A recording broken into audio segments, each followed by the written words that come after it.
सादर सभी को नमन।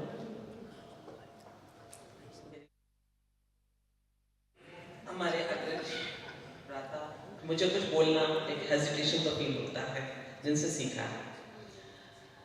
विवेक जी, आपने बहुत अच्छा आयोजन किया, एक संवाद का विषय लाया, बौद्धिक समागम बहुत आवश्यक विषय है आज के इस समय में, परंतु समय सीमा में बांधकर ऐसे विद्वत वक्ताओं को हम पूरा नहीं सुन पाए। आप ऐसा आयोजन करें तो ऐसे विद्वान वक्ताओं को थोड़ा समय दें, ऐसा आग्रह है। मुझे तो मौका हो तो शायद ये संकेत दे दिया जाता है कि आपको ऐसा चरित्र गीत अपना दर्शाना है। आज से आए, क्यों आए, क्या सोच समझ करके आए, क्या जानबूझ करके किसी स्त्री के मस्तिष्क में विचारों को डाला गया, या योजनाबद्ध तरीके से ऐसी प्रक्रिया की गई? क्योंकि हम अगर अपने भारत भूमि के इतिहास को खंगालें या हम भारत माता करें, इस पर प्रयास करना निश्चित रूप से इस आयोजन के पीछे भी यही तर्क रहा होगा कि इस भारत भूमि पे इतनी विद्वान, परम विदुषी, परम गौरवशाली, परम शक्तिशाली स्त्रियां रही हैं, उस परम वैभव तक आज की स्त्री को कैसे लेकर के जाएं?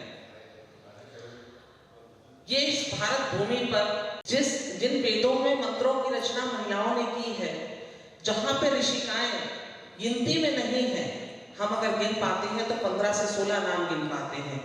कुछ तो ऐसे होंगी कि शायद हमको ज्ञात भी नहीं होगा। और उस समय में उन्होंने एक बृहद समाज की कल्पना की, जो आज हम हर रोज रानी अहिल्याबाई के बारे में भी बात कर रहे हैं। उन्होंने समाज को दिशा देने का प्रयास किया, ना केवल सुरक्षा दी, ना केवल अपना सैन्य संसाधन को बढ़ाया। जब वे बेहद दुखी थी, तो रक्षा का भी कार्य करना है, ये कार्य विभाजन का हिस्सा था। महिलाओं को वो कार्य विभाजन के हिस्से में दिया गया था, परंतु उन्हें मानसिक रूप से और शारीरिक रूप से सुदृढ़ बनाया गया था, तब वे विषम परिस्थितियों में वो कार्य कर पाए।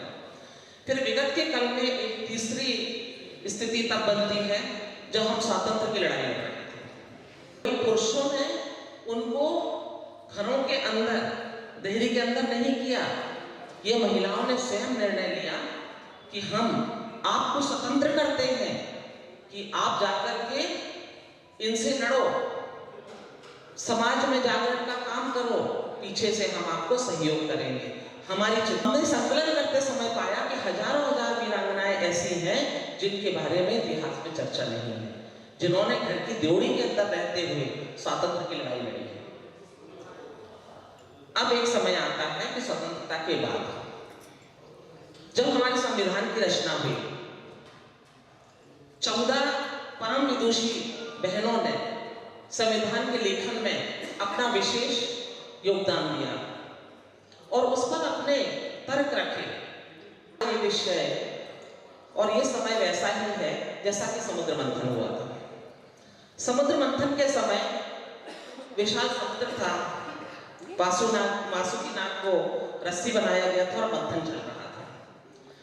आज बेटियों से कह दिया है कि तुम्हारे लिए अधिकार है, स्वतंत्रता के लिए तुम्हें लड़ना है। किससे लड़ना है? जहां रोज समाज टूट रहा है। हम आजकल न्यूक्लियर फैमिली में रहते हैं।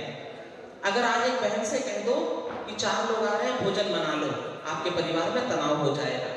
हम वो लोग थे जहां पर 300 लोगों की बारात आती थी और घर की महिलाएं खाना बनाया करती थी, 3-3, 4-4 दिन बारात रहती थी।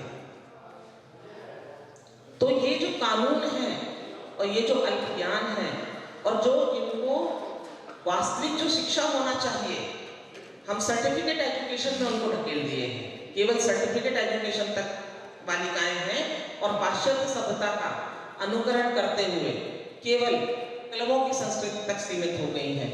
वहां परिवार टूट रहे हैं। हम लोग कहते हैं किटी में जा रहे हैं, बिना जाने किटी क्या है? किटी कैट से आई है।